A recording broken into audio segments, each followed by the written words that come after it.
विस्थापन का मुद्दा एक बार फिर झारखंड में गर्माता दिख रहा है। बड़कागांव के पूर्व विधायक और कांग्रेस के राष्ट्रीय सचिव अंबा प्रसाद ने प्रेस कॉन्फ्रेंस के दौरान पदाधिकारियों पर निशाना साधा। उन्होंने कहा कि सिस्टम में भ्रष्ट अधिकारी मौजूद हैं, जिस कारण जो निर्देश मुख्यमंत्री की ओर से मिल रहा है उसका पालन नहीं हो रहा। बड़कागांव और आसपास के क्षेत्रों में आज भी वही पीड़ा है जो पहले थी। अब भी लड़ाई जारी रहेगी। आज भी विस्थापितों को समस्या का सामना करना पड़ रहा है। 3000 लोगों को विस्थापित किया गया है और अभी तो 30 साल उनका विस्थापन का प्रक्रिया चलता रहेगा। ये तो शुरुआत है। और जो अमानवीय तरीके से विस्थापित हो रहे हैं लोग, वो मतलब एक मानव संकट, हम जैसे बोले ना कि ये बहुत बड़ा मानव संकट है। और हमारे झारखंड में ये सबसे ज्यादा अगर कोई प्रभावित है तो आदिवासी, किसान, पिछड़े, दलित और हाशिए पे खड़े उस तरह के लोग हैं। हमारे ही लोग हैं, हमारे ही झारखंड के लोग हैं। और ये लोग जो माइनिंग कॉर्पोरेट के लोग हैं, जो कॉर्पोरेट माफिया, माइनिंग माफिया, जो इस तरह के लोग हैं, ये यहाँ के नहीं है। ये आंध्रा से आते हैं, ये साउथ से आते हैं, ये दूसरे कोने से आते हैं और इनके बच्चे मतलब विदेश में पढ़ते हैं। ये लाल हो रहे हैं, यहाँ पे कमा रहे हैं और सब लूट के ले जा रहे हैं, अवैध माइनिंग भी कर रहे हैं। लेकिन यहाँ के लोग बद से बदतर उनका हालत हो रहा है। भीख मांगने के कगार पे उतर गए। वो पहले अपने खेत से कम कुछ कमाते थे, कुछ खेती बाड़ी करते थे, अपना पालन पोषण अच्छे से अपना जीविका चला लेते थे। लेकिन अभी उनका दाल रोटी, उनका चावल खरीदने में उनको आफत हो रहा है। चर्चित सूर्या हांसदा के पुलिस एनकाउंटर में मारे जाने के बाद मामला अब और गर्माता हुआ नजर आ रहा है। पोस्टमार्टम के लिए शव को सदर अस्पताल ले जाया गया था, लेकिन जैसे ही शव सौंपने की प्रक्रिया शुरू होने लगी, सूर्या हांसदा की पत्नी ने अपने पति का शव लेने से इनकार कर दिया। उनका आरोप है कि पुलिस ने पहले से ही एनकाउंटर की साजिश रची थी और उन्हें सूर्या को देखने तक का मौका नहीं दिया। और पत्नी का कहना था कि हमने पुलिस पदाधिकारियों से सूर्या को सरेंडर करने के लिए मोहलत मांगी थी, लेकिन उन्होंने सुनने की बजाय गोली चला दी। और उन्होंने ये भी कहा कि मेरे पति के पास ना कोई बंदूक थी और ना ही कोई गोली, सिर्फ एक आधार कार्ड और दवाई थी। उनकी तबीयत इतनी खराब थी कि वो भागने की हालत में नहीं थे। पत्नी ने बताया कि 3 बजे उनके सूर्या से फोन पर आखिरी बात हुई थी, जिसमें उन्होंने कहा था कि वो देवघर के नावाडी स्थित मौसी के घर में हैं। आरोप है कि पुलिस प्रशासन पहले भी चेतावनी दे चुका था, सरेंडर करो नहीं तो एनकाउंटर कर देंगे। अब इलाके में चर्चा का बाजार काफी गर्म है। वहीं पुलिस प्रशासन अब तक इन आरोपों पर आधिकारिक प्रतिक्रिया देने से बचता हुआ नजर आ रहा है। इस पर कोई रिएक्शन पुलिस पदाधिकारियों का नहीं आया है। फिलहाल अब सूर्या हांसदा की पत्नी ने शव लेने से इनकार कर दिया है और कई सवाल उठाए हैं। रांची में रिम्स के डायरेक्टर डॉक्टर राजकुमार को धमकी भरा व्हाट्सएप कॉल आया। चंदन कुमार नाम के शख्स ने 15 दिन में जूते से पीटकर रांची से बाहर करने की चेतावनी दी है। आरोपी पहले भी मई महीने में डायरेक्टर से मिल चुका है। पूरे मामले में डायरेक्टर ने बरियादू थाने में मामला दर्ज कराया है। कॉल आते ही एक इंसान ने शुरू कर दिया कि आखिर बहुत सम्मान करवा रहा है तू, तेरा सम्मान मैं देखता हूँ अभी, और 15 दिन के अंदर तुझे जूते मार के इस रांची से न निकलवाया तो मेरा नाम चंदन कुमार नहीं। इसी बात को उसने दोबारा भी रिपीट किया कि तेरी औकात दिखाता हूँ मैं। 15 दिन में तू देखेगा तेरी औकात क्या है, पता चल जाएगा। और बड़ा गुस्से में बात कर रहा था। आज जो न्यूज़ छपी शायद उसकी लाइट में रहा होगा। क्या वजह है कि इसकी वजह ये है कि ये इंसान हमको जानता था, डॉक्टर है चंदन कुमार, और नामकुम में इसका हॉस्पिटल भी है, और मई के फर्स्ट वीक में हमसे मिला हुआ था।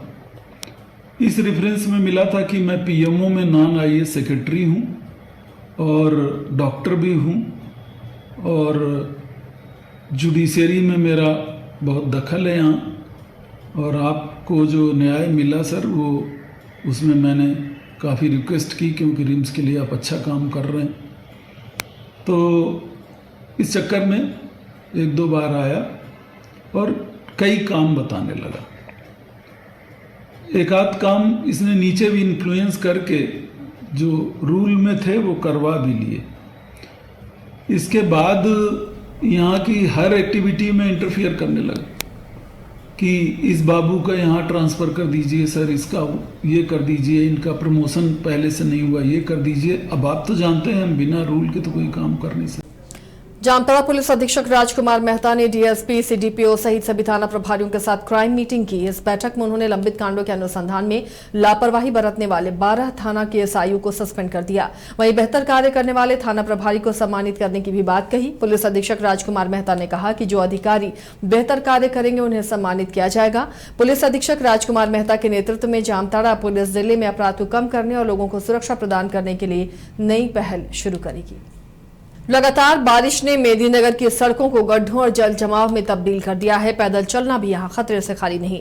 हादसों के बावजूद जिम्मेदार विभाग चुप्पी साधे है। ऐसे में पहल की पलामू रेंज के डीआईजी नौशाद आलम ने उन्होंने राष्ट्रीय राजमार्ग विभाग के इंजीनियर को मौके पर बुलाकर मरम्मत शुरू कराया और कामगारों का मनोबल बढ़ाने के लिए मिठाई भी बांटी। लेकिन बाकी विभाग अब भी नदारद है, जिससे जनता का गुस्सा बढ़ता जा रहा है। साहिबगंज के बरहरवा थाना क्षेत्र के श्यामपुर गांव में अज्ञात हमलावरों ने 36 वर्षीय मिथुन रविदास की धारदार हथियार से हत्या कर दी। वारदात उस समय हुई जब वो घर में अकेले सो रहा था। मौके पर पहुंची पुलिस ने शव को पोस्टमार्टम के लिए भेज दिया। आरोपियों की तलाश में छापेमारी शुरू की गई है। इस घटना के बाद से गांव में दहशत का माहौल है। झारखंड प्रदेश राजद अध्यक्ष के निर्देशानुसार रामताड़ा जिला राजद की आज विशेष बैठक आयोजित की गई, जिसमें अशोक चौधरी की अध्यक्षता में यह बैठक संपन्न हुई। राजद के 4 प्रखंड अध्यक्ष और 2 नगर अध्यक्ष सहित जिले के कार्यकर्ता इस बैठक में मौजूद रहे। मतदाता सूची का विशेष गहन पुनरीक्षण यानी एसआईआर को स्वच्छ और त्रुटि रहित मतदाता सूची तैयार करने के लिए जिला के सभी मतदान केंद्र पर बूथ लेवल एजेंट का चयन करने पर इस बैठक में जोर दिया गया। माल ढुलाई में हमेशा पहले स्थान पर रहने वाला धनबाद रेल मंडल इस बार तीसरे स्थान पर खिसक गया है। जुलाई में धनबाद ने 13.46 मीट्रिक टन माल ढुलाई की, जबकि बिलासपुर पहले और कुर्नूल दूसरे स्थान पर रहा। डीआरएम अखिलेश मिश्रा ने इसकी वजह बेतहाशा बारिश बताई है। जुलाई में 1695 करोड़ की आय के साथ धनबाद आय में दूसरे नंबर पर रहा। 2-3 महीने का जो मेजर अचीवमेंट है वो इंफ्रास्ट्रक्चर बिल्डिंग में है, क्योंकि हमारे पास मालगाड़ी का आवागमन थोड़ा सा कम चला है और उसके कारण ये है कि लोड जो ऑफर हो रहा है पर्टिकुलरली फ्रॉम माइंस जो शिवपुर टोरी एरिया में है, वहां पर पानी भरने के कारण से बहुत ज्यादा बारिश हुई। आप तो सभी देख रहे हैं, आज भी जैसे ये मीटिंग में डिले हुई क्योंकि बारिश हो गई थी। तो अगर टोरी एरिया देखें तो वहां पर मैं एक फिगर आपको दिखा रहा हूँ कि जून 2024 में वहां पर टोटल रेनफॉल जो टोरी एरिया में हुई थी वो करीब 70 मिलीमीटर थी और जून 2025 में 701 मिलीमीटर रिकॉर्ड हुई, जो हमारे सेंसस ने रिकॉर्ड करी है। जुलाई के महीने में टोरी में जुलाई 2024 में 230 मिलीमीटर बारिश हुई थी। जुलाई 2025 में 519 मिलीमीटर बारिश हुई है, दोगुनी से ज्यादा बारिश हुई है। इनफैक्ट जून के महीने में तो 10 गुना ज्यादा बारिश हुई है। तो उसके कारण से हुआ क्या है कि जो माइनिंग एरिया ओपन पिट माइंस है वो पानी जलमग्न है और वहां से पिटहेड से रेल हेड तक जो ट्रांसपोर्ट है वो।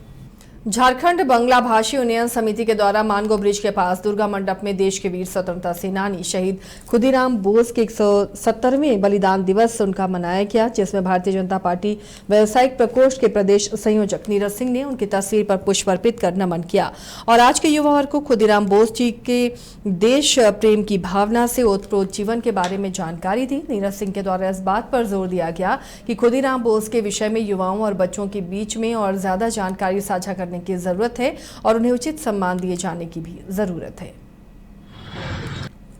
आज खुदीराम बोस जी का भी बलिदान दिवस आज है। आज ही के दिन भारत के वीर सपूत खुदीराम बोस जी का आज हम लोग मानगो के दुर्गा मंदिर के प्रांगण में आज हम लोगों ने उनको श्रद्धांजलि दी।